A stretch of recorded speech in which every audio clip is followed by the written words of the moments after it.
Congratulations to all our Virginia Tech graduates. Yesterday we had a few of those guys walk across the stage. Fantastic accomplishment for them. Thanks to Dr. Sands for coming out to practice today. Both of them, both Dr. Sandses. It was good to see him. Dr. Sands sporting a nice Bud Foster-esque beard. It was good to see him out there at practice. We just walked off the field. We'll go again tomorrow, and then we'll take 3 days off over Christmas and have everybody meet us in Charlotte the day after Christmas and get ready for Kentucky. Questions? Are you able to get all the practices you're allotted for the bowl game now with kind of the recruiting and being on the road, or do you just kind of you have to schedule out what you can schedule to try to give kids the day off? How do you focus with that? I think we did 15 practices, and how can you get now? Yeah, well, I mean, it's different every single year.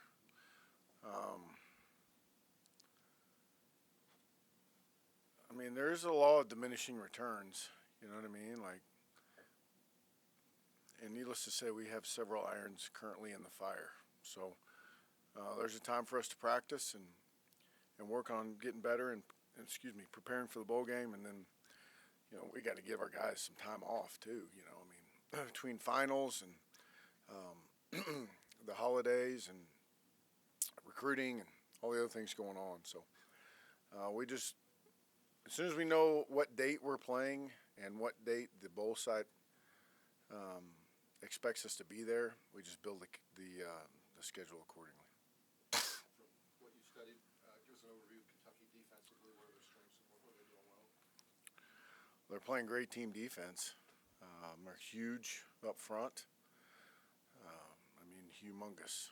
And very few people have been able to run the football. Some really good offensive lines in the Southeastern Conference have not been able to get much movement,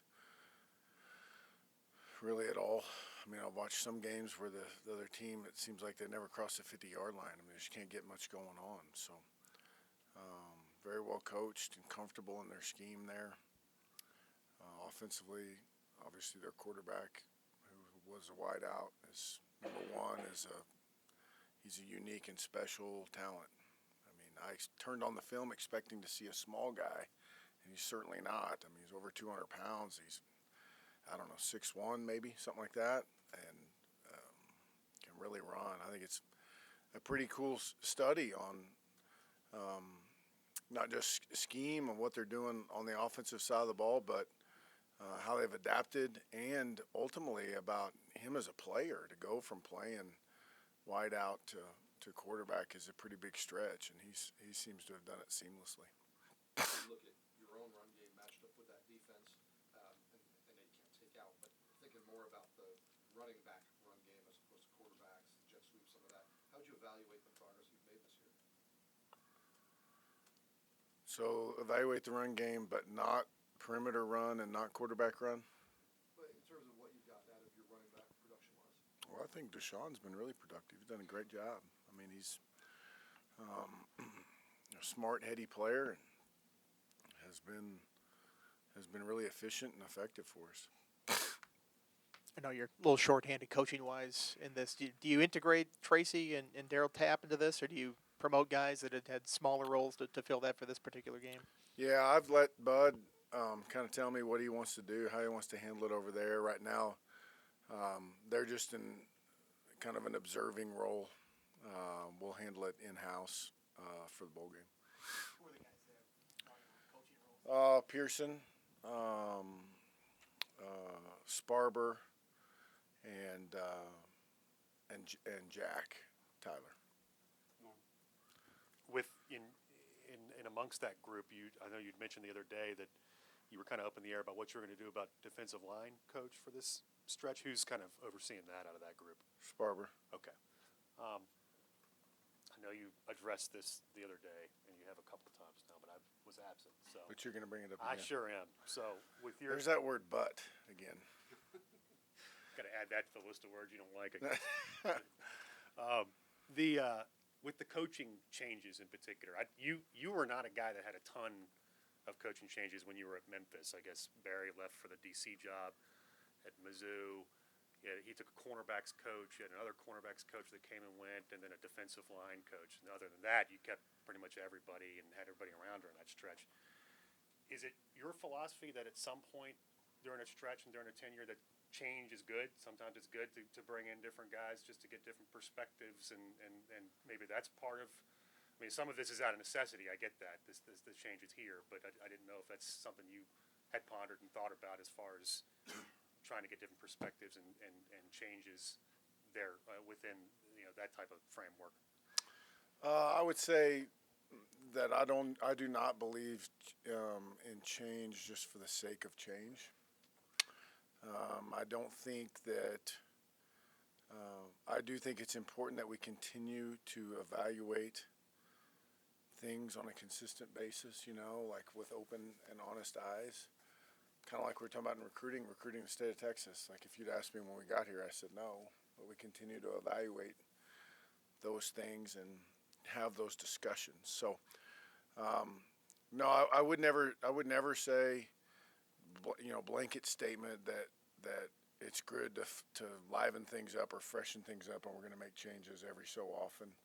I think trying your best to to evaluate what you're doing and who's doing it yearly or more often than that is the way to go about it and try to make the best decisions possible for the group.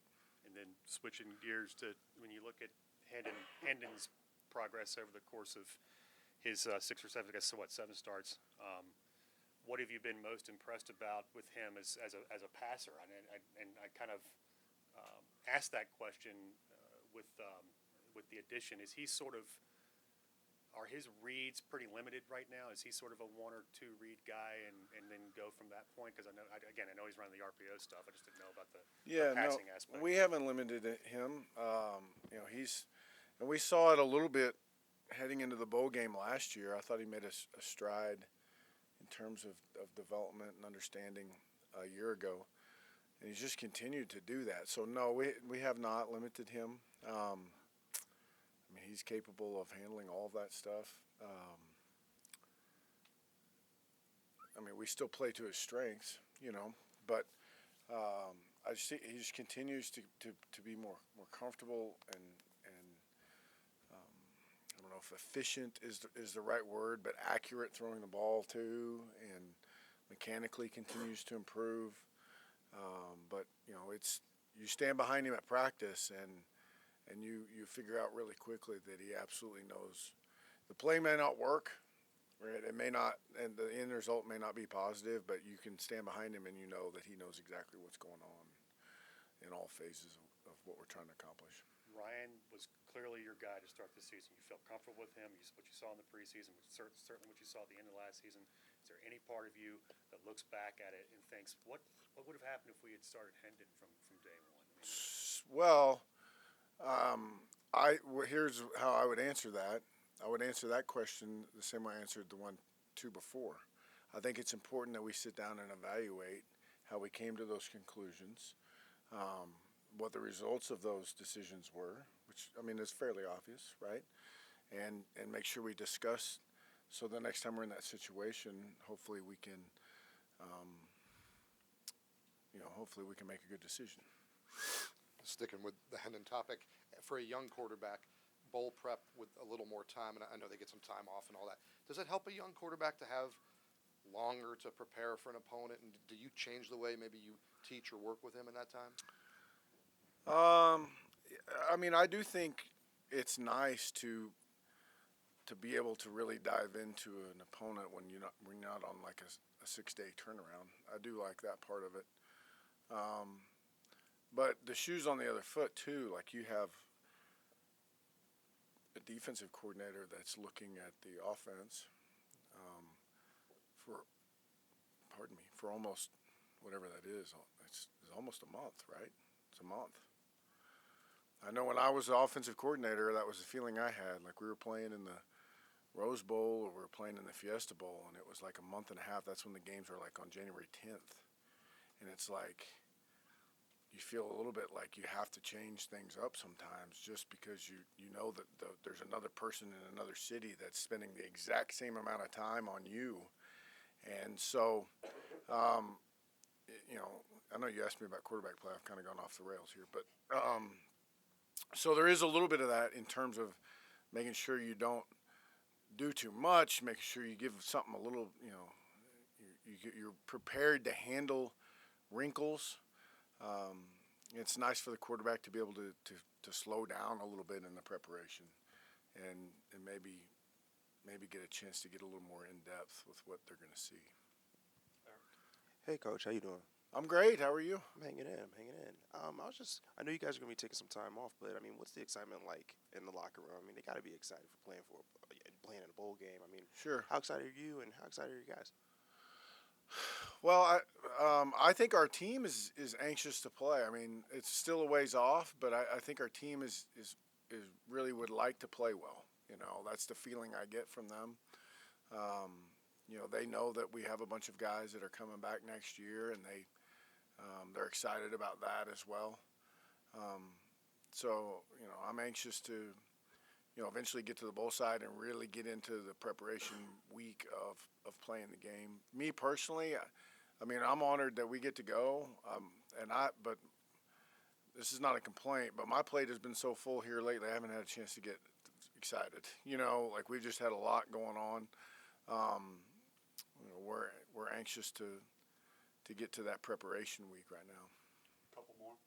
Yeah, Justin, I may have said you won't be able to answer this, I guess, with what you just said, but how do you think you'll frame this game to the guys? I mean, in terms of what you can gain out of it, I know obviously winning's more fun than losing, but you know, you built so much momentum over the second half of the season, then you had a loss, and I mean, I don't know if winning this regains that in your mind, or is it necessary to win to have a springboard, or how do you feel about all that? Well, I feel like I would like to win to have a springboard is what I'd like, and I think our team would too. I think, you know, for us right now, with a large number of guys coming back, the message is let's not wait till January 21st to start improving.